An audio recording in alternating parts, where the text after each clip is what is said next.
একটি সোনার মুদ্রা নিন, সেটা জলে ফেলে দিন, তারপর তুলে নিন, সেটা মাটিতে ফেলে দিন, আবার তুলে নিন, কাদায় ফেলে দিন, আবার তুলে নিয়ে হাতুড়ি দিয়ে তার উপর প্রহার করুন। তারপরেও সেই সোনার মুদ্রার মূল্য সেটাই থাকে যা আগে ছিল, তাই না?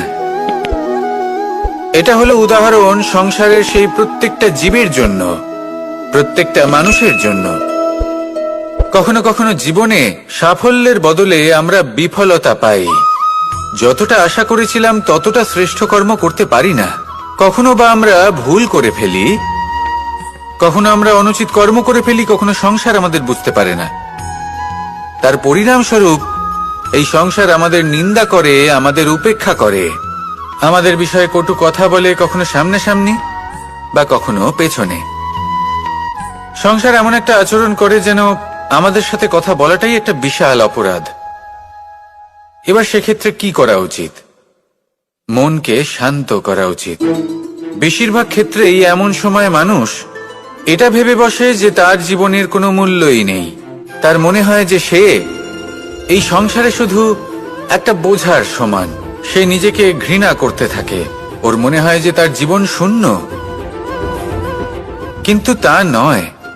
আপনি সোনার মুদ্রার মতো। যদি আপনার মধ্যে সেই গুণ থাকে, আপনি শ্রেষ্ঠ কর্ম করেন, আপনার মধ্যে সেই বিদ্যা থাকে, আপনি নিরন্তর প্রয়াস করেন, সৎকর্মের পথে এগোতে থাকেন, তাহলে আপনার নিজের যে মূল্য তৈরি হয় সেটা কোনো পরিস্থিতিতে কোনো ব্যক্তি আপনার থেকে কেড়ে নিতে পারবে না।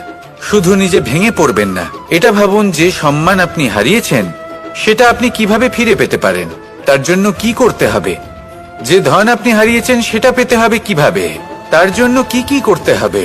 শান্ত মনে সবটা ভেবে দেখুন, সিদ্ধান্ত নিন এবং অগ্রসর হন। আপনি এই সংসারের কাছে তেমনই হয়ে উঠবেন যেমন আপনার কর্ম হবে। যদি তা শ্রেষ্ঠ হয়, সবাই তাই ভাববে। আসুন আমার সাথে ভালোবেসে বলুন, রাধা রাধা। প্রত্যেক মানুষ নিজের জীবনে দুঃখ অনুভব করেন। প্রত্যেকের দুঃখ আলাদা হতে পারে। কারোর মনে এই দুঃখ থাকে যে সে তার বাবা মায়ের সব ইচ্ছে পূরণ করতে পারেননি। কেউ এটা ভেবে দুঃখ পান যে সে চিরকাল সদাচার করেছেন, সৎকর্ম করেছেন, কিন্তু তাও তাকে দুরাচারী বলে মনে করা হয়। কেউ এটা ভেবেও দুঃখ পান যে তার সামনে যে ব্যক্তি রয়েছেন তার চোখে তিনি শত্রু হয়ে উঠেছেন বা দুষ্ট হয়ে উঠেছেন, যেখানে তিনি হয়তো কোনো অনুচিত কাজই করেননি। এবার এই সমস্ত বিষয় নিয়ে ভেবে নিজের ব্যক্তিত্ব নিয়ে সন্দেহ প্রকাশ করবেন না। যদি নিজের ব্যক্তিত্ব নিয়ে কোনো সন্দেহ থেকে থাকে, তাহলে কর্ম সংক্রান্ত প্রশ্ন করুন যে আপনি যা করেছেন তাতে কি উচিত ছিল, কি অনুচিত ছিল। যেটা প্রয়োজন সেটা এটা বোঝার যে আপনার অন্তর্মন, আপনার বিবেক আপনাকে কি বলছে, আর আপনার অন্তর্মন আর আপনার বিবেক আপনাকে যেটা করতে বলবে শুধু সেটাই করুন। আর তারপরে এই সংসার কি বলবে, কি ভাববে সেসব নিয়ে ভাবতে যাবেন না। কারণ এই সংসার তো ঈশ্বরকেও প্রশ্ন করে থাকে, ঈশ্বরকেও দোষী মনে করে। কখনো কখনো যখন কোনো ঘটনা মানুষের ইচ্ছা অনুযায়ী ঘটে না, তখন মানুষ এটা বলে যে হে ঈশ্বর, আপনি আমার পাশে থাকলেন না, আপনি বড়ই কঠোর, এটা আপনার দোষ। যেখানে বেশিরভাগ সময় হয়তো সে নিজেই নিজের কর্মফল ভোগ করছে। আর কখনো কখনো ঈশ্বর হয়তো তার জন্য আরো ভালো কোনো পরিকল্পনা করে রেখেছেন, কিন্তু মানুষ সেটা বুঝতে পারে না। তাই দিনের শেষে যেটা প্রয়োজন সেটা হলো নিজের মনের কথা বুঝতে হবে। আপনার বিবেক কি বলছে শুধু সেটাই করুন আর সামনে এগোতে থাকুন। আমার সাথে ভালোবেসে বলুন, রাধা রাধা। সবাই বলেন যে জীবনে কাদের সঙ্গ লাভ করছি সেটা খুব গুরুত্বপূর্ণ। এক ঝুড়ি ফলের মধ্যে যদি একটা পচা ফল আপনি রেখে দেন, তাহলে আস্তে আস্তে সমস্ত ফল পচে যায়। সেই জন্য কথায় আছে যে কুসঙ্গ থেকে দূরে থাকো। কিন্তু কি করা যায়? এই সংসার খুবই ছোট। যেখানে আমরা কাজ করি, যেখানে আমরা থাকি, যে পথে আমরা আসা যাওয়া করে থাকি, যে পথে আমরা ভ্রমণ করি, সেখানে এমন অনেক সংখ্যক ব্যক্তি থাকেন যাকে দেখে আমরা মনে করি যে এদের থেকে দূরে থাকতে হবে। তখন আমরা কি করতে পারি? তাদের কি আমরা পরিত্যাগ করব? তাহলে এই সংসারে এমন অনেক মানুষ আছেন, তাহলে কি সংসারই পরিত্যাগ করব? না, সেই ফলের মতন হবেন না যারা একটি পচা ফলের উপস্থিতির জন্য নিজেরাও নষ্ট হয়ে যান। বরং হয়ে উঠুন চন্দন বৃক্ষের মতন, যেটা আসলে সাপেদের বাসস্থান, যেখানে অনেক সংখ্যক অত্যন্ত ভয়ানক বিষধর সাপ থাকে। তারপরেও এই চন্দন, সে কিন্তু নিজের শ্রেষ্ঠত্ব হারায় না, এর মূল্য কিন্তু সেই একই থাকে। মনে রাখবেন, এই সংসারে নিজের সঙ্গ বদলানোর পূর্বে নিজেকে বদলান। নিজেকে কিছুটা এমন ভাবে গড়ে তুলুন যে কেউ আসুক না কেন সে যেন আপনাকে বিভ্রান্ত বা দূষিত না করতে পারে। আসুন আমার সাথে ভালোবেসে বলুন, রাধা রাধা। মানুষ জীবনে অনেক ধরনের সুখ লাভ করে, অর্থ সুখ, পরিবারের সুখ, বৈভবের সুখ। কিন্তু এমন একটা সুখ আছে যা বেশিরভাগ মানুষকে প্রভাবিত করে, কিন্তু সেই সুখ তাদের কোনো প্রয়োজনই নেই। সেটা হলো পরনিন্দা সুখ। অর্থাৎ এমন কোনো ব্যক্তিকে নিয়ে নিন্দা করা, তার প্রতি অনুচিত শব্দ প্রয়োগ করা, কারণ সেই ব্যক্তিকে আপনি পছন্দ করেন না। আর এমন অনেক মানুষ আছেন যারা এই কাজ করে খুব আনন্দ লাভ করেন, যেটা করা উচিত নয়। কারণ এতে আপনার সময়, আপনার ঊর্জা, আপনার নিজের অন্তরের ইতিবাচক শক্তি আপনি নষ্ট করে ফেলছেন। আর এই সব কিছুই আপনার প্রয়োজন আছে। যাদেরকে আপনার পছন্দ নয় সেই ব্যক্তির বিষয়ে কথাই বলবেন না। সেই সব ব্যক্তির দিকে মনোনিবেশ করুন যাদের আপনি ভালোবাসেন। সেই সব কাজে মন দিন যেগুলো আপনার ভালো লাগে। সেই বস্তুর দিকে নজর দিন যেগুলো আপনার প্রিয়, নিজের লক্ষ্যের দিকে, এই সব কিছুর দিকে নয়। এমনটা করলে আপনার জীবনে আপনি সেই সব বস্তুর দিকে নজর দিতে পারবেন যারা প্রকৃত অর্থে আপনার জীবন আরো শ্রেষ্ঠ করে তোলে। এমনটাই করুন, জীবন আরো অনেক বেশি সুন্দর হয়ে উঠবে। আর তখন এই মন প্রসন্ন হয়ে বলবে, রাধা রাধা। আজ আমরা আবার সাফল্য আর অসফলতার বিষয়ে কথা বলবো। সফল ব্যক্তি কে হয় এবং অসফল ব্যক্তি কে হয়, এই বিষয়ে আমরা আগে অনেকবার কথা বলেছি। প্রত্যেক ব্যক্তি সাফল্য লাভ করতে চান, কিন্তু প্রত্যেক ব্যক্তি সাফল্য লাভের এই কাজে সফল হতে পারেন না। এবার এটা কেন হয়, এর পেছনে কারণটা কি? কারণ হলো ভয়। সফল ব্যক্তি হলেন তিনি যিনি নিজের সিদ্ধান্ত দ্বারা এই সমস্ত সংসারকে বদলে দিয়ে থাকেন, এবং অসফল ব্যক্তি হলেন তিনি যিনি এই সংসারকে দেখে এর বিষয়ে ভেবে নিজের সিদ্ধান্ত বদলে ফেলেন। প্রয়োজন হলো নিজের লক্ষ্যের বিষয়ে ভেবে দেখার, পথের বিষয়ে ভেবে দেখার। একবার যদি আপনি পথ নির্বাচন করে থাকেন, সেই পথে অগ্রসর হতে থাকুন আর তাতে অটল থাকুন। সবসময় দৃঢ় প্রতিজ্ঞ হন।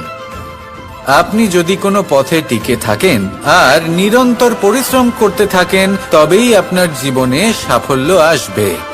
যদি কথায় কথায় লোকে কি ভাববে, লোকে কি বলবে, একথা ভেবে নিজের সিদ্ধান্ত পাল্টান, তাহলে কখনো নিজের লক্ষ্যে পৌঁছতে পারবেন না। আসুন আমার সাথে ভালোবেসে বলুন, রাধা রাধা। মানুষের 6টি বড় শত্রু রয়েছে, আর এরা অন্য কোথাও নয়, বরং মানুষের অন্তরেই বাস করে। এই 6টি শত্রু হল কাম, ক্রোধ, মোহ, লোভ, ঈর্ষা আর অহংকার। কিন্তু এরা কি চিরকাল আপনার শত্রু হিসেবেই থেকে যায়? এদেরকে নিজের বন্ধু করে তোলা কি সম্ভব নয়? ভেবে দেখুন না। এবার যদি কথা বলি কাম নিয়ে, অর্থাৎ কামনা করা, তাহলে মানুষ যদি জীবনে কামনা করতে থাকে তাহলে সন্তোষের অনুভূতি লাভ করতে পারে না। কিন্তু এই কামনাই মানুষের বন্ধু হয়ে উঠতে পারে। কিভাবে?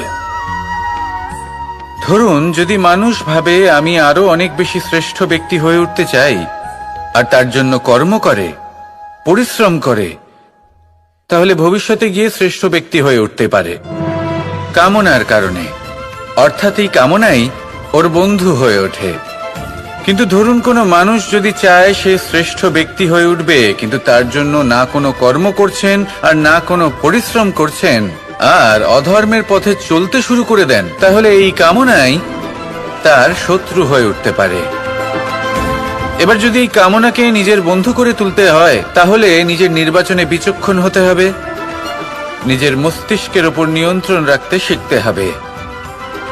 সেটাই করুন আর আমার সাথে ভালোবেসে বলুন, রাধা রাধা। আজ আমরা মানুষের আরো একটি শত্রুর বিষয়ে কথা বলবো, যার নাম হলো লোভ। যে কোনো বস্তুকে অত্যাধিক লাভ করার যে বাসনা, যতটা লাভ করেছি ততটা যথেষ্ট নয়, আমার আরো চাই, আরো চাই, একেই বলে লোভ। এবার এই লোভ আপনার জীবনে শুভ না অশুভ, আপনার মিত্র নাকি আপনার শত্রু, সেটাও নির্ভর করছে আপনার ওপর। যেমন ধরুন কোনো ব্যক্তির অসম্ভব ধনের লোভ, সে সেটা অর্জন করছে আর সেটা সংগ্রহ করছে, আর সেটা লাভ করার জন্য সে অনৈতিক কাজ করছে। যদি এই সব হতে থাকে, তাহলে লোভ কিন্তু আপনার পক্ষে অত্যন্ত ক্ষতিকারক। কিন্তু যদি সেই ব্যক্তি ধরুন ধন অর্জন করছেন, তার সাথে নীতিও পালন করছেন, আর সংগ্রহ করার পরে সেটা সংসারে ছড়িয়ে দিচ্ছেন, যদি এমনটা হয়, তাহলে এই লোভ আপনার বন্ধু হয়ে উঠতে পারে। যদি আপনার সৎসঙ্গ লাভ করার, সৎকর্ম করার লোভ থাকে, তাহলে আপনি কখনো একা থাকবেন না। যদি ভালোবাসা প্রদান করার লোভ থাকে, এই সংসারকে সাহায্য করার লোভ থাকে, তাহলে এই লোভ যা সংসারের শত্রু, সেটা কিন্তু আপনার সাথে পরমাত্মার মিলন ঘটাতে পারে। এবার এই লোভকে নিজের মিত্র করে তুলবেন নাকি শত্রু করে তুলবেন, সেই সিদ্ধান্ত আপনারই। আসুন আমার সাথে ভালোবেসে বলুন, রাধা রাধা। কখনো এই প্রকৃতির দিকে তাকিয়ে থাকবেন। এই প্রকৃতি অনেক ধরনের শিক্ষা দেয়। কোন একটা গাছকে দেখুন, কিভাবে সে মাটি থেকে জল শুষে নেয়। সে ঝড় হোক বা হোক কড়া রোদ, সব সহ্য করে এবং অবশেষে সে ফল ধারণ করে। আর সেই ফল উৎপন্ন করার পরে সে ফল কিন্তু সে নিজে গ্রহণ করে না, এই সংসারকে প্রদান করে, যাতে পশু পাখি মানুষ তারা এই ফল গ্রহণ করে শক্তিশালী হয়ে উঠতে পারে, সুস্থ থাকতে পারে। সেভাবেই নদী, সরোবর এরা নিজেরাও কিন্তু নিজেদের জল গ্রহণ করে না, মাটিকে প্রদান করে, পশু পাখিকে প্রদান করে। সূর্য নিজেও নিজের জন্য প্রজ্বলিত হয় না, সে প্রকাশ ছড়িয়ে দিতে চায় আমাদের সবার কাছে, সে আলো পৌঁছে দিতে চায়। এই প্রত্যেকের কর্মে পরমার্থ নিহিত আছে, আর সেই জন্যই এদের সকলকে পুজো করা হয়। তাই মনে রাখবেন, আপনার কাছে জীবন যাপনের অতিরিক্ত যা কিছুই আছে, তা পরমার্থের জন্য। তাহলে তার সদ্ব্যবহার করুন আর আমার সাথে ভালোবেসে বলুন, রাধা রাধা। পরিবর্তন, এটা হলো সৃষ্টির অমূল্য নিয়ম। এই সংসারে সবকিছু সময়ান্তরে পরিবর্তিত হয়, এই সময়ও পরিবর্তিত হয়।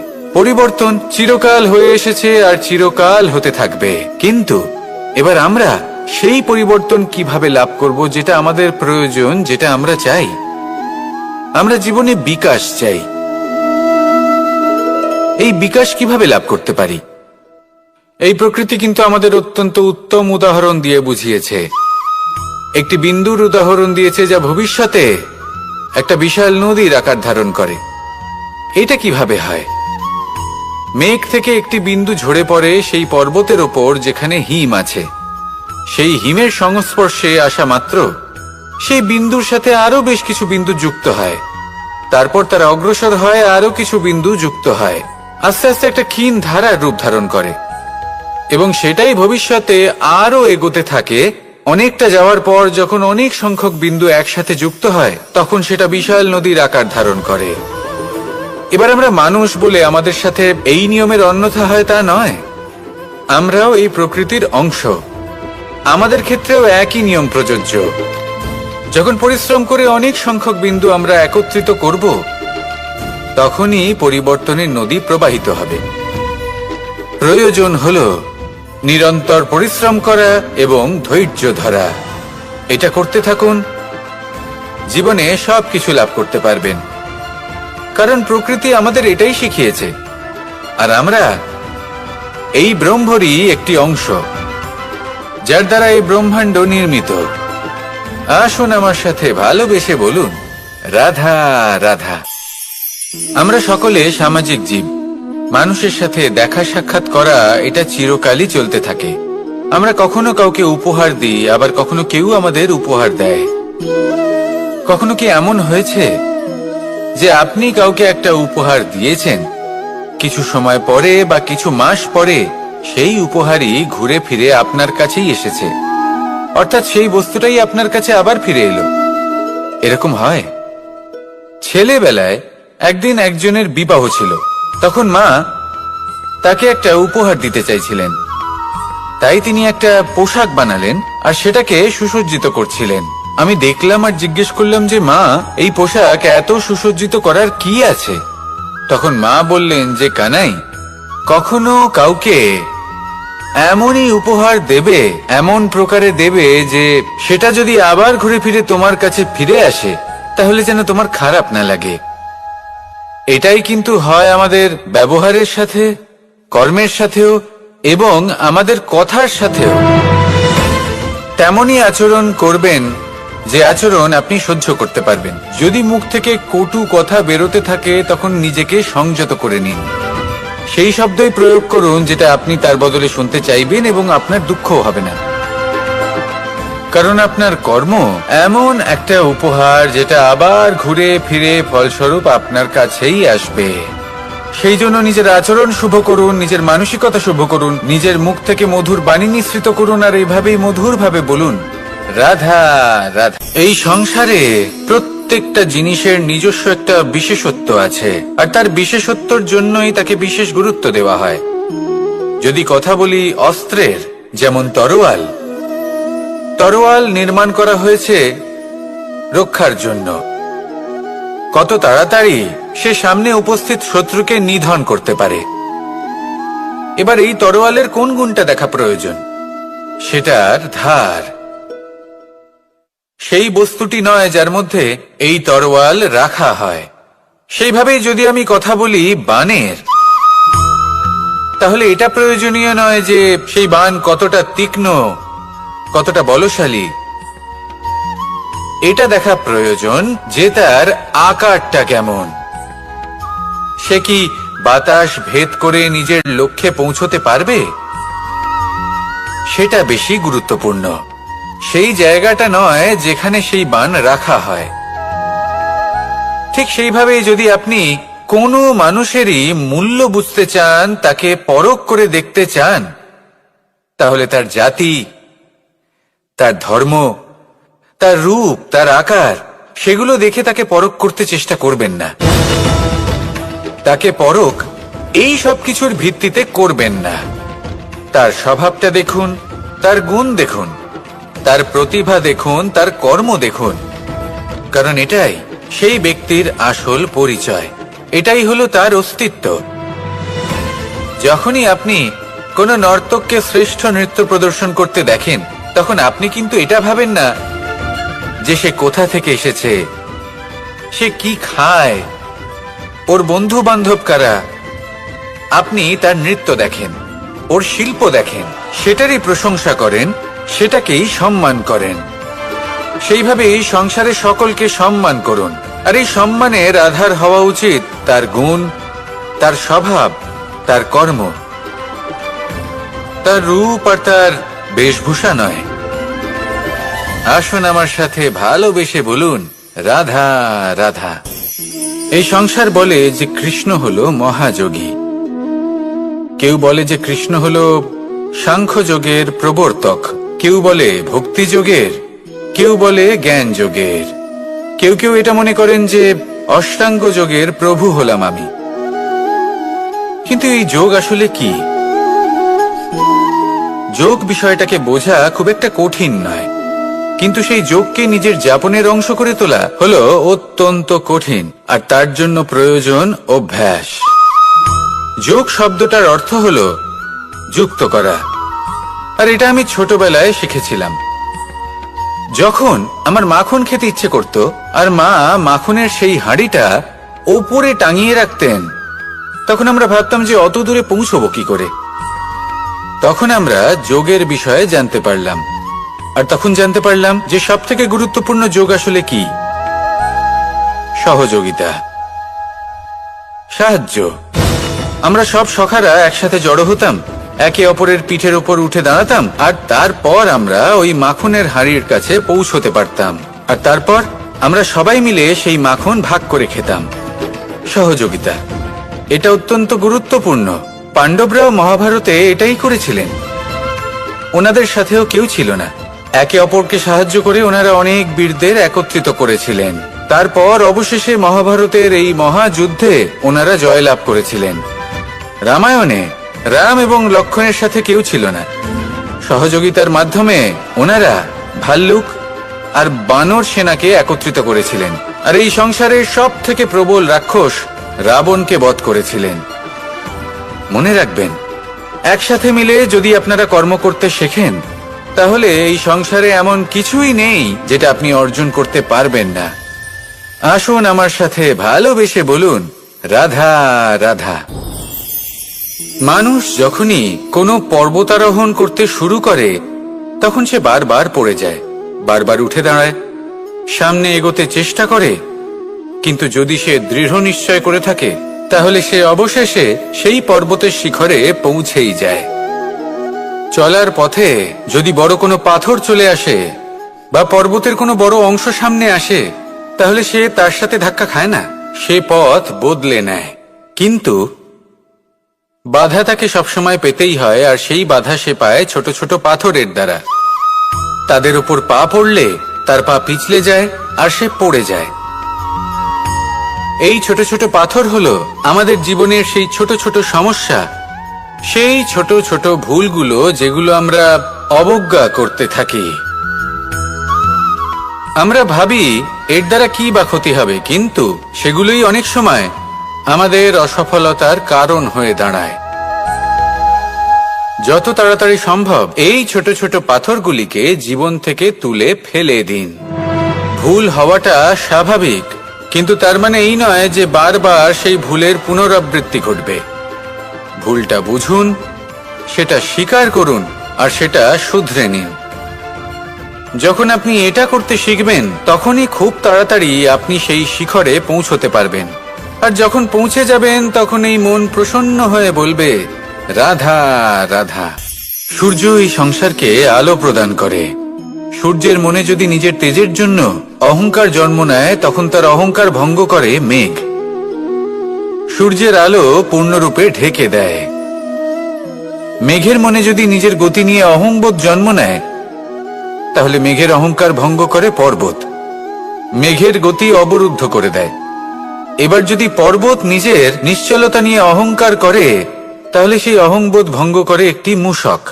সেই বিশাল পর্বতে একটি ছিদ্র করে দেয়। এবার যদি মূষকের নিজের মনে অহংবোধ জন্ম নেয়, তাহলে জল তার অভিমান ভঙ্গ করে, সেই ছিদ্র দিয়ে প্রবেশ করে।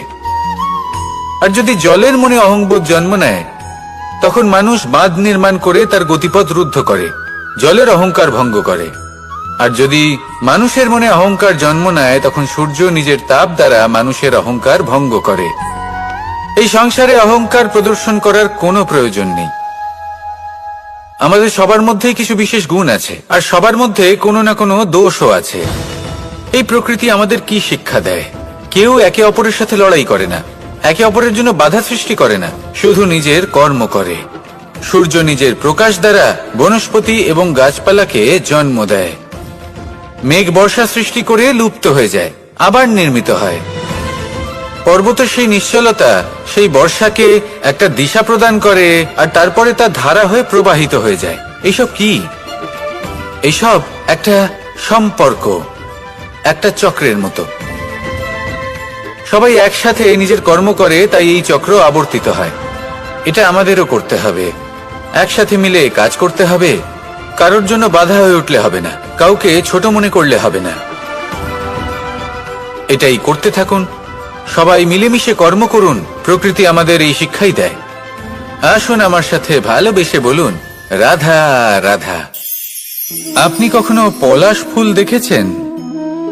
কি সুন্দর দেখতে, লাল রক্তবর্ণ, উজ্জ্বল, কিন্তু এতে কোনো সুগন্ধ নেই। সেই জন্য ওকে শুধু চোখ ভরে দেখতে ইচ্ছে করে। দেখবেন তাকে কিন্তু পুজোতে ব্যবহার করা হয় না, এই ফুল দিয়ে মালা বানানো হয় না। সেরকমই আমাদের জীবনে এমন অনেক ব্যক্তি রয়েছেন যাদেরকে সম্মান অর্জন করতে হয়। যদি আপনি কোনো উচ্চ বংশে জন্ম নিয়ে থাকেন এবং আপনার কাছে সবকিছু থাকে, ধন ঐশ্বর্য থাকে, সবকিছু আপনি আগে থেকেই পেয়ে গেছেন, তাও কিন্তু এই সংসার আপনাকে সম্মান দেবে না। ততক্ষণ পর্যন্ত দেবে না যতক্ষণ না আপনি নিজের অন্তরে গুণ জাগ্রত করছেন, শ্রেষ্ঠ কর্ম করছেন, নিজের অন্তরে ইতিবাচক মনোভাবের এই সুবাস জাগ্রত করছেন। যদি এসব কিছু করেন তাহলেই এই সংসার আপনাকে সম্মান দেবে। এবার এটা আপনার উপরে নির্ভরশীল যে আপনি কি পলাশ ফুলের মতো হতে চান, নাকি অন্য কোনো ফুল হয়ে উঠতে চান যার সুবাস আছে, যে নিজের সুবাস এই সারা পৃথিবীতে ছড়িয়ে দেয়। আসুন আমার সাথে ভালোবেসে বলুন, রাধা রাধা। এই সংসারে একটা শব্দ আছে যার বিষয়ে মানুষ অত্যাধিক চিন্তা ভাবনা করে, আর সেই শব্দ হলো অস্তিত্ব, পরিচয়। প্রত্যেক ব্যক্তি এই সংসারে নিজের অস্তিত্ব করতে চায়, আর ছোট থেকে এটাই হয়। যখন আমরা শ্রেণীকক্ষে যাই, পড়তে যাই, তখন আমরা এটাই ভাবি যে আমরা নিজেদের অস্তিত্ব গড়ব, সুনাম অর্জন করব। সকল ব্যক্তি যাতে এটাই বলে যে এই হলো সর্বশ্রেষ্ঠ ছাত্র, আর এটাই আমাদের পরিচয়। কার্যক্ষেত্রেও আমরা ঠিক এটাই চেষ্টা করি, পরিশ্রম করতে থাকি এবং ভবিষ্যতে গিয়ে আমরা নিজেদের পরিচয় খুঁজে পাই। পরিচয়ের সাথে সাফল্য আসে, আর সাফল্যের সাথে আসে অস্তিত্ব। আর যখন এই দুটি সংযুক্ত হয়, তখন মানুষ অসফলতার কথা ভেবে ভয়ভীত হয়ে পড়ে, আর এটা ভাবতে থাকে যে যদি আমি অসফল হই তাহলে সেই পরিচিতির কি হবে, সেই নামের কি হবে, সেই সবকিছু যে আমি অর্জন করেছি তার কি হবে। সে ভয়ভীত হয়ে পড়ে, আর এই ভয়ের কারণে তার বিকাশ কোথাও না কোথাও অবরুদ্ধ হয়। সে শ্রেষ্ঠ কর্ম করা বন্ধ করে দেয় এবং শুধু এই সুরক্ষিত থাকতে চেষ্টা করে। আর অসফল হলে তাতে ভয় পাওয়ার কোনো প্রয়োজন নেই, কারণ যখন আপনি সফল হন তখন এই সাফল্য আপনার পরিচয় এই সংসারের সাথে করায়। কিন্তু যখন আপনি অসফল হয়ে থাকেন তখন এই অসফলতা এই সংসারের পরিচয় আপনার সাথে করায়, যা অত্যন্ত আবশ্যক। অসফলতা প্রত্যেকের জীবনেই আসবে, তার সম্মুখীন হন আর তার থেকে শিক্ষা লাভ করুন। কারণ যখনই আপনি অসফল হন তখনই আপনার জ্ঞান চক্ষু উন্মুক্ত হয়। আসুন আমার সাথে ভালোবেসে বলুন, রাধা রাধা। নিজের নিজের অভিজ্ঞতাগুলো দেখে, তার পরিণাম দেখে প্রত্যেক মানুষের মনে একটা ধারণা জন্ম নেয়। প্রজন্মের পর প্রজন্ম যখন অগ্রসর হতে থাকে, এই ধারণাগুলোই কারণ হয়ে ওঠে যা মানুষের জীবনে তার শুভর, অশুভর, লাভের, ক্ষতির এই সবকিছুর আধার হয়ে ওঠে। যেমন ধরুন আপনি কোথাও যাচ্ছেন আর পথে বেড়াল রাস্তা পার করে গেল, সেটা অশুভ বলা হয়। কেউ হাঁচলে কাজ থামিয়ে দেওয়া হয়। বলা হয় যখন আপনি কোনো শুভ কাজ করতে যাবেন তখন মিষ্টি খেয়ে যাবেন, কাজ সফল হবে। যদি কোনো ব্যক্তি অনুচিত কথা বলে দেন তার মানে অনুচিত কিছুই ঘটবে, আদি ইত্যাদি এরকম অনেক সংখ্যক ধারণা আছে। কিন্তু সবকিছু যদি এরকমই হতো তাহলে প্রত্যেক মানুষ নিজের কথা দ্বারা, নিজের বা অন্য কারোর জীবন স্বর্গতুল্য করে তুলতো, নয়তো নরকে পরিণত করত। কিন্তু এরম কি আদৌ হয়? না। কারণ এই সব ধারণা, এই সব কিছু এর উৎস হলো মানুষের মন, তার মস্তিষ্ক। যখন আমরা কোনো বাক্য বা কোনো ধারণাকে একটু বেশি গুরুত্ব দিয়ে ফেলি, তার উপর একটু বেশি বিশ্বাস করে ফেলি, তখন যেটা হয়, তখন আমাদের এই ইচ্ছে শক্তি তার সঞ্চার হয় সেই বাক্যের মাধ্যমে, আর সেই জন্য সেই বাক্য আস্তে আস্তে ফলপ্রসূ হতে থাকে। এটা হলো মানুষের মনের শক্তি, তার মস্তিষ্কের শক্তি। এটা কখনো ভুলে যাবেন না। এটা প্রয়োগ করুন আর তার সদ্ব্যবহার করুন। একে প্রয়োগ করুন নিজের লক্ষ্যে পৌঁছানোর জন্য, শুভ কর্ম করার জন্য। আসুন আমার সাথে ভালোবেসে বলুন, রাধা রাধা। পাশা নামক এই খেলাটি আপনারা নিশ্চয়ই খেলেছেন। না খেলে থাকলে দেখেছেন, আর যদি দেখেও না থাকেন তাহলে নিশ্চিত রূপে শুনেছেন। মহাভারতের এই মহাযুদ্ধ কোথাও না কোথাও এই পাশা নামক খেলার কারণে হয়েছিল। পাশার এই বিচিত্র খেলা, দান, এইসবের কারণে কেউ নিজের মাথায় রাজ মুকুট পরিধান করেছিলেন, আবার সেখানে পরাজিত হওয়ার জন্য কাউকে বনবাসও ভোগ করতে হয়েছিল। কিন্তু এই খেলা সমাপ্ত হওয়ার পরে সমস্ত ঘুঁটি আর এই পাশার ছক একই পুটলিতে স্থান পেল। এটাই হলো আমাদের জীবন। এই সংসারে আমরা জয় পরাজয়ের বিষয়ে এতটাই ভাবি, এত চিন্তা করি যে এই জীবনের খেলার আনন্দটাই উপভোগ করতে পারি না। আর অবশেষে কি হয়? কেউ জয়ী হন, কেউ পরাজিত হন, কিন্তু দুজনেই একই স্থানে পৌঁছে যান। প্রত্যেক ব্যক্তি মৃত্যুর পরে একটি নির্দিষ্ট স্থানেই পৌঁছতে বাধ্য, কিন্তু ততক্ষণ এই জীবন, এই খেলা, তার আনন্দ উপভোগ করুন। এই সংসারে সেই ব্যক্তি শ্রেষ্ঠ স্থানে পৌঁছতে পেরেছেন যিনি এই সংসারকে প্রকাশ প্রদান করেছেন, যিনি কখনো জয় পরাজয় এ বিষয়ে ভাবেননি, শুধু এই জীবনের খেলার আনন্দ উপভোগ করেছেন। এটাই আপনিও করুন আর আমার সাথে ভালোবেসে বলুন, রাধা রাধা। রামায়ণের একটা অত্যন্ত শ্রেষ্ঠ কাহিনী আছে যেটা খুব অমূল্য শিক্ষা দান করে। দশানন যখন ধরাশায়ী হলেন এবং মৃত্যুশয্যায় শুয়েছিলেন, ওনার শেষ নিঃশ্বাস ত্যাগের সময় শ্রীরাম লক্ষ্মণকে বললেন যে, হে লক্ষ্মণ, রাবণের কাছে যাও, ওখানে যাও, ওনার থেকে কিছু জ্ঞান অর্জন করে এসো। উনি হলেন মহাজ্ঞানী, আর ওনার থেকে জ্ঞান অর্জনের এটাই শ্রেষ্ঠ সুযোগ। লক্ষ্মণ প্রথমে মানতে চাইলেন না, কিন্তু শ্রীরাম বোঝানোর পরে লক্ষ্মণ ওনার কাছে গেলেন, রাবণের মাথার কাছে গেলেন আর বললেন, দাদা বলেছেন আপনার থেকে জ্ঞান অর্জন করতে। রাবণ কিছুই বললেন না। লক্ষ্মণ বললেন, আপনি তো দেখছি খুব অহংকারী, মৃত্যুশয্যায় শুয়ে আছেন, শেষ নিঃশ্বাস ত্যাগ করতে চলেছেন, আর তাও এত অহংকার। রাবণ বললেন, নিজের দাদা রামকে ডাকো। শ্রীরাম এলেন, রাবণের পায়ের কাছে এসে দাঁড়ালেন।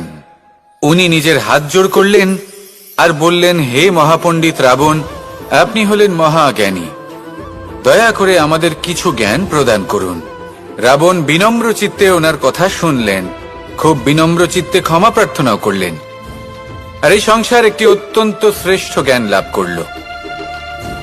এর দ্বারা আমরা ঠিক কি শিক্ষা লাভ করি?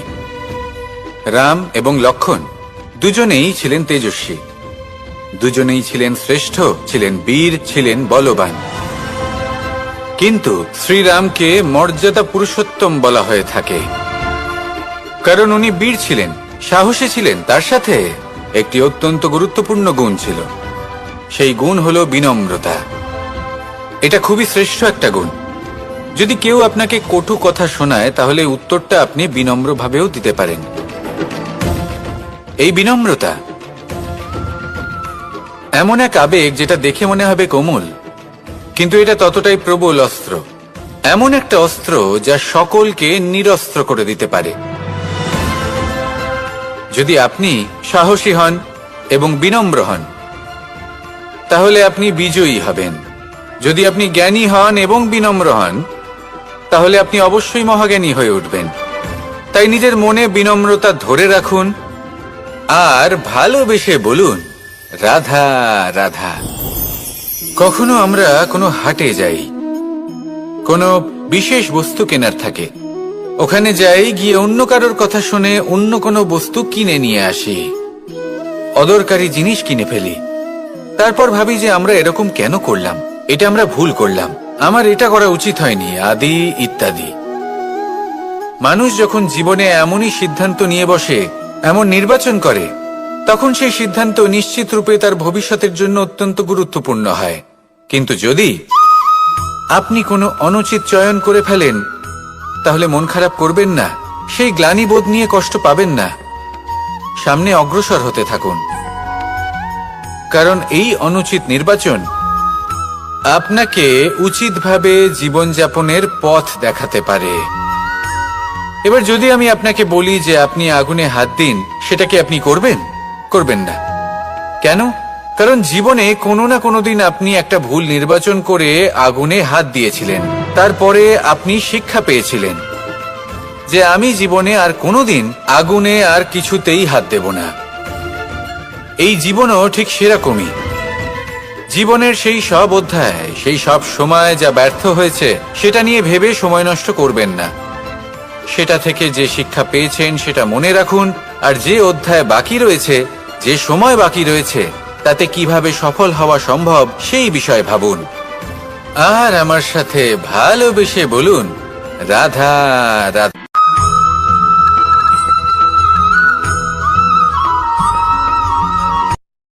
রাত্রে আমরা সুখ নিদ্রা লাভ করি, আমরা স্বপ্ন দেখি, ভবিষ্যতের পরিকল্পনা করি, খুব ভালো লাগে। সকালে যখন চোখ খুলি, নিদ্রা ভঙ্গ হয়, স্বপ্ন সেইখানেই ভেঙে যায়, আর তারপর আমরা আমাদের রোজকার জীবন যাপন করি। স্বপ্ন হয়তো মানুষ রাতের বেলায় দেখেন, কিন্তু সেটাকে সার্থক দিনের বেলাতেই করতে হয়। রাতে মধুর বাতাসের নিচে কোমল শয্যায় শুয়ে মাতার গলায় মিষ্টি গান শুনতে শুনতে নিদ্রায় আচ্ছন্ন হওয়া, স্বপ্ন দেখা, ভবিষ্যতের পরিকল্পনা করা বড়ই সরল। কিন্তু সকালবেলায় সময় মতো উঠে সূর্যের তাপ সহ্য করে, সেই উষ্ণতা সহ্য করে সর্বাঙ্গ ঘেমে গিয়ে নিজের পথ খুঁজে বের করা, সেই পথে অগ্রসর হওয়া, বাধা বিপত্তি এসবের সম্মুখীন হওয়া, আর তারপর লক্ষ্য লাভ করা, এগুলো কঠিন কাজ। এ হলো অত্যন্ত কঠিন কাজ। যদি আপনি চান যে স্বপ্ন আপনি দেখেছেন তা সত্যি হোক, তাহলে দিনের বেলায় আপনাকে বেরিয়ে কর্ম করতেই হবে, পরিশ্রম করতেই হবে। মনের এই চক্ষু দিয়ে স্বপ্ন দেখা সম্ভব। কিন্তু যদি আপনি বুঝতে পারেন যে এই স্বপ্নই হলো আপনার লক্ষ্য, তাহলে তাকে সার্থক করতে শুধুমাত্র পরিশ্রম দ্বারাই করতে হবে। তাহলে পরিশ্রম করুন আর আমার সাথে ভালোবেসে বলুন, রাধা রাধা। মানুষের জীবনে তিনটি গুণ অত্যন্ত প্রয়োজনীয়: শ্রদ্ধা,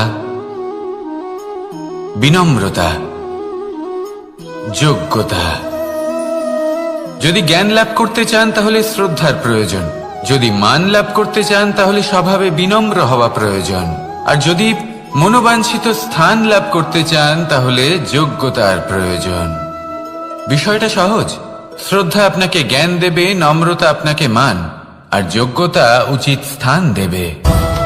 কিন্তু যদি আপনি এই তিনটি গুণ সম্মিলিত করেন, তাহলে এমন কিছু লাভ করবেন যা এই সব কিছুর থেকে অনেক ঊর্ধ্বে। সম্মান। আর এ হলো সেই সম্মান যা প্রত্যেক মানুষের নিজের জীবনে লাভ করতে চেষ্টা করা উচিত। কারণ এই হলো সেই সম্মান যার কারণে আপনি চলে যাওয়ার পরেও এই সংসার আপনাকে ভালোবাসবে আর মনে রাখবে। আসুন আমার সাথে ভালোবেসে বলুন, রাধা রাধা। আকাঙ্ক্ষা কখন লোভে পরিণত হয়ে যায় তা কেউ বলতে পারে না। এবার তার পরিণাম কি হতে পারে তাও আমরা কেউ জানি না। আজ আমি আপনাকে বলছি, কোনো ব্যক্তি সব থেকে বেশি ক্ষতির সম্মুখীন তখনই হয় যখন সে এটা মনে করে যে সে সব থেকে বেশি সুরক্ষিত স্থানে রয়েছে। সে ভাবে যে সে সেখানে সুরক্ষিত রয়েছে। সে তখন অসাবধান হয়ে পড়ে। আর তখনই তাকে জীবনের সবথেকে বড় ক্ষতির সম্মুখীন হতে হয়। নিঃস্ব হয়ে যাওয়ার পরিস্থিতি কোনো মানুষের জীবনে তখনই আসে যখন তার কাছে প্রচুর সম্পত্তি থাকে এবং সে তার থেকেও অনেক বেশি সম্পত্তি অর্জন করতে চায়। সেই অনেক বেশি সম্পত্তি অর্জন করার চেষ্টায় সে এমন কিছু করে বসে যার ফলে তাকে সমস্ত সম্পত্তি হারাতে হতে পারে। একজন রচনাকার নিজেই নিজের প্রতিভা একদম শেষ করে দিতে পারে যখন সে অনেকগুলো কাজ নিজের কাঁধে নিয়ে নেয়। একটা গুরুত্বপূর্ণ কথা সবসময় মনে রাখবেন, আজ আপনি যেখানেই থাকুন না কেন, যেমনই যে কোনো স্থানেই থাকুন না কেন, এর পেছনে আপনার আকাঙ্ক্ষার একটা বিশাল ভূমিকা রয়েছে। কিন্তু মনে রাখবেন, আপনাকে শিখতে হবে যে কখন আর কিভাবে নিজের উচ্চাকাঙ্ক্ষাগুলিকে লাগাম পরাতে হবে, কারণ এটা অত্যন্ত আবশ্যক। তাই আসুন আর আমার সাথে ভালোবেসে বলুন, রাধা রাধা। অনেক সময় আমরা জীবনে অনেক মানুষকে এমন বলতে শুনে থাকি যে আমি অসফল হয়েছি কারণ আমার সময় ভালো যাচ্ছিল না। আমি এই জিনিসটা লাভ করতে চাইছিলাম কিন্তু করতে পারলাম না কারণ আমার সময়টা ভালো যাচ্ছিল না। আমি আমার জীবনে ওই মহান কাজটা করতে চাইছিলাম কিন্তু করতে পারলাম না। কেন? কারণ আমার সময়টা ভালো যাচ্ছিল না। কিন্তু যে মুহূর্তে ভালো সময় আমার জীবনে আসবে, আমি সব কিছু প্রাপ্ত করব। এমন প্রায় প্রত্যেকেই বলেন। আসুন একটা কথা বোঝা যাক। একজন মালিকে দেখুন, সে প্রত্যেক দিন গাছের সেবা করে, তাকে জল দেয়, তার যত্ন আত্তি করে। কেন?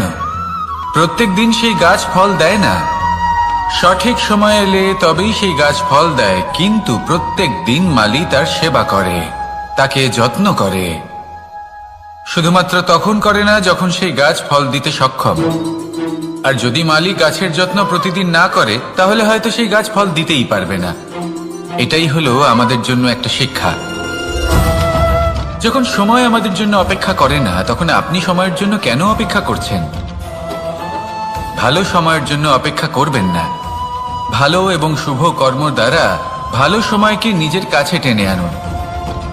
নিরন্তর কর্ম করুন, পরিশ্রম করতে থাকুন। শুভ সময় আপনা থেকেই আপনার কাছে আসবে। আসুন আমার সাথে ভালোবেসে বলুন, রাধা রাধা। মানুষের এই সংসারে জীবনযাপন করার জন্য কিছু জিনিসের প্রয়োজন পড়ে। এমন কিছু আবেগ, এমন কিছু বস্তু আছে যেগুলো তার প্রয়োজন হয়। কিন্তু সব থেকে বেশি যে জিনিসটা তার প্রয়োজন হয় সেটা হলো সম্মানের। আমাদের ভালো লাগে যখন কেউ আমাদের সম্মান করে। আমরা কাউকে সম্মান করলে তারও সেটা ভালো লাগে। কিন্তু আপনি দেখবেন যে সংসারে বেশিরভাগ মানুষ দুটি মাপদণ্ডের ভিত্তিতে সম্মান করেন। হয় বয়স দেখে করেন বা উপার্জন দেখে, অর্থাৎ সেই ব্যক্তি কতটা উপার্জন করেন। এবার ভেবে দেখুন, এটা আবশ্যক নয় কারোর বয়স যদি বেশি হয় তার বুদ্ধিও ততটাই বেশি হবে। আবশ্যক এটাও নয় যে কোনো ব্যক্তি যদি অত্যন্ত ধনী হন বা তার মনও নির্মল হবে বা তিনি সৎকর্ম করবেন বা এমন কোনো কর্ম করবেন যাতে উনি সম্মান লাভ করতে পারেন। হতে পারে উনি ধনী কিন্তু দুশ্চরিত্র। সেই জন্য বয়স বা উপার্জন দেখে কোনো ব্যক্তিকে সম্মান করবেন না। কর্ম দেখুন। যদি গভীরভাবে ভেবে দেখেন তাহলে দেখবেন যদি কোনো মানুষ কোনো সৎকর্ম করেন তাহলে তার প্রতি হৃদয় থেকে সম্মান জাগ্রত হয়। এটাই হলো সেই সম্মান যা অর্জন করতে হবে। বয়স আজ আছে, কাল আরো বৃদ্ধি পাবে। উপার্জন আজ আছে, কাল সেটা কমে যেতেও পারে। কিন্তু যদি আপনি নিরন্তর শুভকর্ম করতে থাকেন তাহলে আপনি মৃত্যুর পরেও অমর হয়ে থাকবেন। আসুন আমার সাথে ভালোবেসে বলুন, রাধা রাধা। পাপ এবং পুণ্য, এই দুই হলো সংসারের এমন দুই বিন্দু যাকে কেন্দ্র করে এই সংসারের চক্র ঘুরতে থাকে। আমরা যদি কোনো কর্ম বিচার করি, হয় পুণ্য নয় পাপের দৃষ্টিভঙ্গি দিয়ে, এটা হয় পুণ্য না হলে পাপ। কিন্তু এই পাপ এবং পুণ্য এই দুই নির্ভর করে প্রত্যেক মানুষের ওপর, তার চিন্তাধারা, তার পরিস্থিতির ওপর। ধরুন এমন একজন মানুষ যিনি অনেক দিন ধরে বনে পথ হারিয়েছেন, অনেক দিন হয়তো উনি কোনো খাবার খাননি। এবার এমন পরিস্থিতি চলে এসছে যে এবার যদি উনি খাবার না খান তাহলে হয়তো জীবিতই থাকবেন না। আর এমন অবস্থায় ওনার সামনে যদি কোনো প্রাণী আসে তাহলে তাকে শিকার করা, এটা কিন্তু তার কাছে পাপ নয়, এটা তো জীবিত থাকার একমাত্র উপায়। এটা তার কাছে পুণ্য সম। আর যদি আমি এমন একজন ব্যক্তির কথা বলি যিনি সরল, যিনি একটি সুখী, শান্ত, সুরক্ষিত জীবনযাপন করছেন, তার কাছে কিন্তু এটা পাপ। এইরকমই এই সংসারে ভিন্ন ভিন্ন পরিভাষা আছে পাপ এবং পুণ্যের। তার মধ্যে যদি আমি আপনাকে একটি সরল পরিভাষা দিই, সেটা হলো জীবনে যখনই কোনো কর্ম করবেন সেটা নিয়ে একটু ভেবে দেখুন যে এই যে কাজটা আমি করছি তার ফলে এই যে অন্য মানুষেরা আছেন এই সংসারে, তারা কি দুঃখ পাবেন? যদি তারা দুঃখ পান তাহলে সেটা পাপ। যদি আপনি এমন কোনো কর্ম করেন যার ফলে অন্যরা প্রসন্নতা লাভ করেন, তাদের মুখে হাসি ফুটে ওঠে, যদি তারা প্রেরিত হন, জীবনে সামনে এগোতে পারেন, তাদের বিকাশ হয়, তাহলে এটা হলো পুণ্য। তাই জীবনে সবসময় পুণ্য করতে থাকুন আর আমার সাথে ভালোবেসে বলুন রাধা রাধা। বনস্পতি ফলনের জন্য আমাদের কিসের প্রয়োজন পড়ে? একটু ধরিত্রীর, একটু পরিশ্রমের, আর একটা বীজের। এবার যদি মানুষের কথা বলি তাহলে এখানে ধরিত্রী হলো মানুষের এই জীবন, যেখানে মানুষ নিজের ইচ্ছের ফল ফুল ফলন করতে চায়। পরিশ্রম হলো আমাদের কর্ম, আর বীজ হলো আমাদের নির্বাচন। আমাদের বেছে নিতে হবে যে আমরা কি বপন করব, আম নাকি ফণি মনসা। এর মধ্যে আমরা কি পেতে চাই? রসালো ফলের ফলন চাই নাকি কাঁটার ফলন চাই, তা আমাদের উপর নির্ভরশীল। কিন্তু একটা কথা ঠিক, লক্ষ্য যেমনই হোক না কেন, জীবন যেমনই হোক না কেন, যদি আপনি লক্ষ্যের দিকে এগোতে থাকেন তাহলে কর্মের সাথে খামখেয়ালি আচরণ করতে পারবেন না। যদি আপনি এমন করেন তাহলে এটা আপনাকে একটা অনুচিত লক্ষ্যে পৌঁছে দেবে, সেটা কিন্তু নিশ্চিত। সবসময় এটা মনে রাখবেন, কর্মের সাথে খামখেয়ালি হবেন অর্থাৎ কর্মফলও আপনার সাথে খামখেয়ালি হবে। তাহলে নিষ্ঠার সাথে কর্ম করতে থাকুন আর নিজের লক্ষ্যকে প্রাপ্ত করুন। আর আমার সাথে ভালোবেসে বলুন রাধা রাধা। অগ্নি চতুর্থ তত্ত্ব, সব থেকে বেশি গুরুত্বপূর্ণ কিন্তু তার থেকেও বেশি ভয়াবহ। কখনো অগ্নিকে নিয়ন্ত্রিত রূপে উনুনে জ্বলতে দেখেছেন? এই অগ্নি আমাদের খাবার বানাতে সাহায্য করে, যা আমাদের শক্তি প্রদান করে। কিন্তু এই অগ্নি যখন বিচলিত হয়ে, অনিয়ন্ত্রিত হয়ে কোনো বনের আগুন হয়ে ওঠে, তখন মহা বিনাশ ঘটে যায়। আপনারই অন্তরের ঊর্জা হলো এই অগ্নি। এটা আপনার শক্তিও, আপনার ক্রোধ। একে ব্যবহার কিভাবে করবেন তা আপনারই হাতে। যদি কোনো ব্যক্তি নিজের অন্তরের এই ঊর্জাকে ব্যবহার করেন শক্তির রূপে, তাহলে সে বিকাশ ঘটাতে পারে, নির্মাণ ঘটাতে পারে। কিন্তু যদি কোনো ব্যক্তি তার অন্তরের ঊর্জাকে বিধ্বংসী অস্ত্র বানিয়ে ফেলেন, তাহলে নিশ্চিত রূপে মহা বিনাশ ঘটতে পারে, যাতে বিনাশ তারও অবশ্যই হবে। অনেক বছর পূর্বে এমনই এক আগুনের দ্বারা এই সুন্দর পৃথিবীর নির্মাণ হয়েছিল। আর অনেক বছর পূর্বে এমন এক আগুনেই সমস্ত জীব এবং সংসার বিলুপ্ত হয়ে গেছিল। এবার আপনি আপনার অন্তরের ঊর্জা দ্বারা বিনাশ ঘটাতে চান নাকি নির্মাণ ঘটাতে চান, সেই সিদ্ধান্ত আপনারই। আসুন আমার সাথে ভালোবেসে বলুন রাধা রাধা। কখনো কখনো এমন হয় আমরা আমাদের বাড়ির উঠোনে বীজ বপন করি, আর তা বিকশিত হয় একটা সুন্দর বৃক্ষে। তার শাখাগুলি প্রতিবেশীর বাড়ি পর্যন্ত পৌঁছয়। ফলের বর্ষণ প্রতিবেশীর বাড়িতেও হয়ে থাকে। আর আমরা ভাবি গাছ আমরা উৎপন্ন করব আর ফল খাবেন আপনারা। এই কেমন কথা হলো?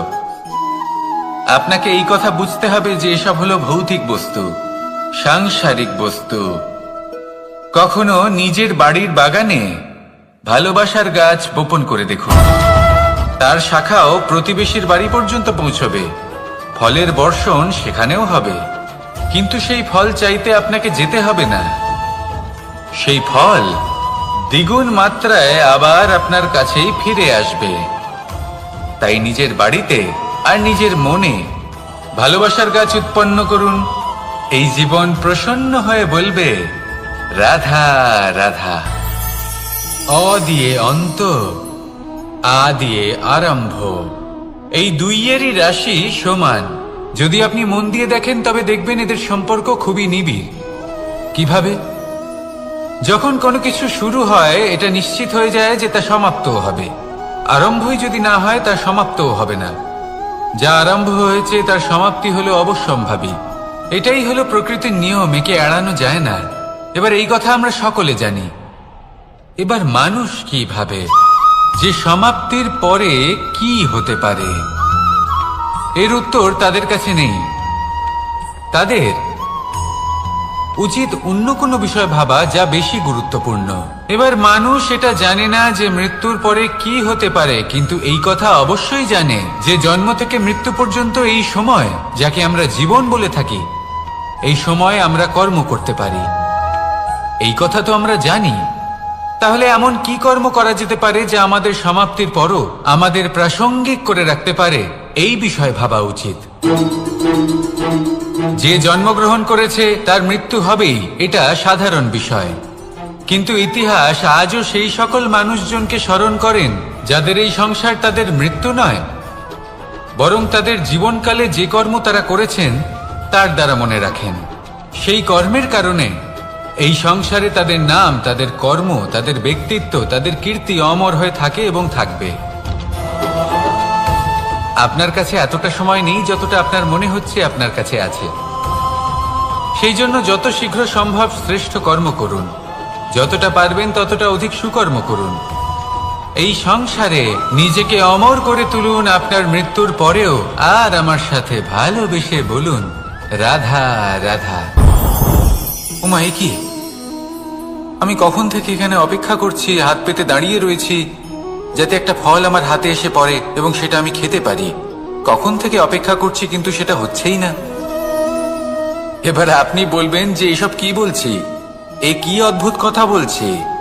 যদি ফল খেতে হয় তাহলে আমাকে বৃক্ষে চড়তে হবে, ফলের কাছে পৌঁছতে হবে, তবেই তো ফল পাবো। এবারে এটা অত্যন্ত সহজ ব্যাপার, কিন্তু এই বিষয়টা আপনি নিজের জীবনের প্রসঙ্গে ভেবে দেখুন। লক্ষ্য কোথায় আছে আপনি জানেন, সেই লক্ষ্যে পৌঁছানোর পথ কি সেটাও আপনি জানেন, সেই পথে চলার ক্ষমতাও আপনার রয়েছে, কিন্তু তাও আপনি নিজের লক্ষ্য লাভ করতে পারছেন না। কেন? কারণ আপনি অপেক্ষা করছেন যে লক্ষ্য আপনার সামনে চলে আসবে, কিন্তু তা হয় না। লক্ষ্য সে যাই হোক না কেন, ধন হোক, প্রেম হোক, কোনো সম্মান হোক বা মোক্ষ হোক, যদি আপনি তার দিকে অগ্রসর না হন তাহলে ফল প্রাপ্তি অসম্ভব ব্যাপার, তা কোনোদিনই হবে না। সেই জন্য আপনার চোখের সামনে আপনি যদি নিজের লক্ষ্যকে দেখতে পান তাহলে উঠুন এবং সেই দিকে অগ্রসর হতে শুরু করুন। নিজের অন্তরের সকল অশুভ গুণ দূর করুন, অলসতা ত্যাগ করুন, অজ্ঞানতা ত্যাগ করে দিন এবং চলতে থাকুন। অবশ্যই মনোবাঞ্ছিত ফল লাভ করতে পারবেন।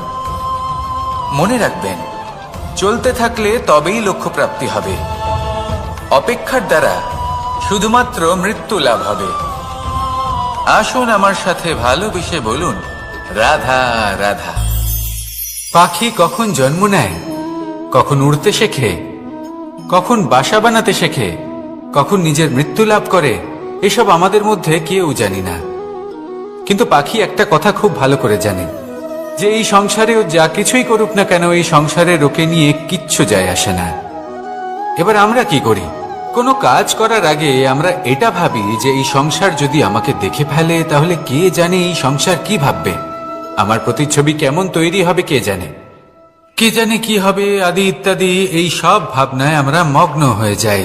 কিছুটা এমন ভাবে মগ্ন হই যে বর্তমানের কর্মের এই জীবনের যাত্রাপথে সেই সময়ের আনন্দ উপভোগ করতে ভুলে যায়। এবার দেখুন একটা পাখি কি করে। ওর কর্ম হলো গান গেয়ে চলা। ওই পাখি গেয়ে চলে, কেউ ওর গান শুনুক বা না শুনুক, কেউ আদৌ শুনছে কিনা সেই বিষয়টা নিয়ে সেই পাখির কিছুই যায় আসে না। সেই পাখি নিজের কর্ম করতে থাকে। হয়তো সেই জন্যই আপনি কখনো কোনো পাখিকে কাঁদতে দেখবেন না। এরকমই আপনাকে নিজেকে গড়ে তুলতে হবে। প্রথমে নিজেকে জিজ্ঞেস করুন, এই যে কর্ম আমি করতে চলেছি সেটা কি উচিত? যদি আপনার মনে হয় সেটা উচিত, তাহলে সেটা প্রমাণ করুন। এটা ভাববেন না যে এই সংসার কি ভাববে। আসুন আর আমার সাথে ভালোবেসে বলুন, রাধা। বনের মধ্যে যদি আপনি কোনো বিষাক্ত সাপ দেখেন তাহলে কি করবেন? আপনি তখনই তার থেকে দূরে পালাতে চেষ্টা করবেন। আর এটা কেন করবেন? নিজের রক্ষার্থে। এই কথা আমি নয় মেনে নিলাম, কিন্তু নিজের জীবনে এটা করেন না কেন? আপনি যেখানেই যান, যে স্থানেই যান না কেন, প্রত্যেক সময় প্রত্যেক মুহূর্তে এমন বিষাক্ত সাপ আপনি অবশ্যই খুঁজে পাবেন। আর সেই সাপ নয় যাদের আপনি বনে খুঁজে পাবেন। এরা হলো সেই সাপ যা আপনাকে পাপ করতে বাধ্য করবে। আপনার অন্তরের বাসনা, ক্রোধ, অহংকার, লোভ, ঈর্ষা এদের বৃদ্ধি ঘটাবে। দেখুন, বনের এই সাপ আপনাকে একবার ছেড়ে দিতেও পারে, ছোবল নাও মারতে পারে, কিন্তু এই যে পাপরূপী সাপ আছে তা অবশ্যই ছোবল মারবে। কর্ম যদি করেন তাহলে অবশ্যই ফল পাবেন। সেই জন্য যখনই কোথাও যাবেন, যদি এমন কাউকে দেখেন, যদি এমন কিছু দেখেন যে আপনাকে পাপ করতে বাধ্য করছে, তাহলে সেই মুহূর্তে সেখান থেকে পালিয়ে যান। যেমন বনের সাপ দেখে আপনি পালাতে থাকেন। সৎকর্মের রক্ষা অত্যন্ত আবশ্যক। আসুন আর আমার সাথে ভালোবেসে বলুন, রাধা রাধা। যদি কোনো সিংহ বানরের মতো গাছে চড়তে চেষ্টা করে তাহলে কি হবে? একটা মাছ যদি মাটিতে হাঁটতে চেষ্টা করে তাহলে কি হবে? তারা বিফলই হবে। কিন্তু এরকম কেন হয়? তার কারণ হলো প্রকৃতির রচনা কিছুটা এরকম। এখানে প্রত্যেকটি ব্যক্তিকে, প্রত্যেকটি প্রাণীকে আলাদা আলাদা গুণের অধিকারী করা হয়েছে এবং সকলকে একটা সীমাও প্রদান করা হয়েছে। এবার এই যে বৃক্ষ, পশু, পাখি, এদের মধ্যে সেই ক্ষমতাই নেই যে এরা নিজেদের যাচাই করতে পারবে, নিজেদের সীমাগুলো বুঝতে পারবে, নিজেদের সদ্গুণগুলো চিনতে পারবে। এরা সেটা করতে পারবে না। কিন্তু মানুষ তো আলাদা। মানুষের কাছে সেই বিশেষ শক্তি আছে যে তারা পূর্ণরূপে নিজেদের যাচাই করতে পারবে, নিজেকে পূর্ণরূপে বুঝতে পারবে। নিজের দোষ, নিজের অপগুণ, নিজের সদ্গুণ, নিজেদের সীমাগুলো তারা বুঝতে পারবে। আর এটা অত্যন্ত গুরুত্বপূর্ণ। কথায় আছে যে যদি সাফল্য লাভ করতে হয় তাহলে নিজেকে যাচাই করে নিতে হবে। তাই নিজেকে যাচাই করুন, নিজের সাথে পরিচিত হয়ে যান এবং জীবনে কর্ম করতে থাকুন। সাফল্যের শিখরে অবশ্যই পৌঁছে যাবেন। আর ওখানে যদি যান তাহলে এই মন প্রসন্ন হয়ে অবশ্যই বলবে, রাধা রাধা। অন্ধকারাচ্ছন্ন রাত্রি যদি এসে থাকে তাহলে আলোকিত প্রকাশ নিয়ে সূর্যও অবশ্যই আসে। রোগ যদি এসে থাকে তাহলে তার ওষুধও অবশ্যই আসে। সমস্যা যদি আসে তাহলে সেই সমস্যার সমাধানও নিজে থেকেই আমাদের কাছে চলেই আসে। এই সংসার, এই জীবনের শুধুমাত্র একটাই নিয়ম আছে, আর তা হলো এটাই, এই সংসার হলো একটা চক্রের মতো। এতে শাশ্বত বলে কিছু নেই, নিত্য বলে কিছু নেই। আর যা কিছুই রয়েছে সব বদলাতে চলেছে। যদি আপনার জীবনে দুঃখ থাকে, সমস্যা থাকে, যদি আপনি বিপদ দ্বারা আচ্ছন্ন, তাহলে মনে রাখবেন সবকিছু বদলে যেতে চলেছে। দুঃখের সময় কাঁদবেন না, মনকে আরো দুঃখী করে তুলবেন না, কারণ এখানে যা কিছুই এসেছে তা যাওয়ার জন্যই এসেছে। তাহলে এত চিন্তা কিসের? আনন্দ সহকারে জীবন যাপন করুন আর আমার সাথে ভালোবেসে বলুন, রাধা রাধা। রাত্রিবেলায় যখন আলোকিত জোনাকিদের দেখেন তখন মন প্রসন্ন হয়ে ওঠে। এদের দেখতে খুবই সুন্দর লাগে। আর এমন ঠিক কেন হয়? প্রথম হলো এটাই যে রাতের বেলায় চতুর্দিক অন্ধকারাচ্ছন্ন থাকে। এমত অবস্থায় যদি আমরা কোথাও একটু প্রকাশ দেখি তাহলে সেটাই আশার কিরণের ন্যায় মনে হয়। সেই প্রকাশই আমাদের মন প্রসন্ন করে তোলে। আর সেই জন্য যে সকল মানুষ রাতের বেলায় কোনো জোনাকি দেখতে পান তারা প্রসন্ন হয়ে যান। এবার কখনো কখনো জীবনে আমাদের মনে হয় যে চতুর্দিকে শুধুমাত্র অন্ধকারই হয়ে আছে। প্রত্যেকেরই তা কখনো মনে হয়। আর তখনই আমাদের নিরাশ হলে চলবে না, আমাদের দুঃখী হলে চলবে না, সেই সময় আমাদের খুঁজতে হবে নিজেদের আশেপাশে, চতুর্দিকে, আর কোথাও না কোথাও আমরা প্রকাশ অবশ্যই দেখতে পাবো, আশার একটা কিরণ অবশ্যই দেখতে পাবো। কেউ এমন একটা কর্ম করেন যেটা দেখে আমরা প্রেরিত হয়ে যাই, আর এমন কোনো কর্ম যদি আপনারা করেন তাহলে সেই কর্ম আপনার মনকে প্রসন্ন ভাব, আনন্দ এবং ভালোবাসা দ্বারা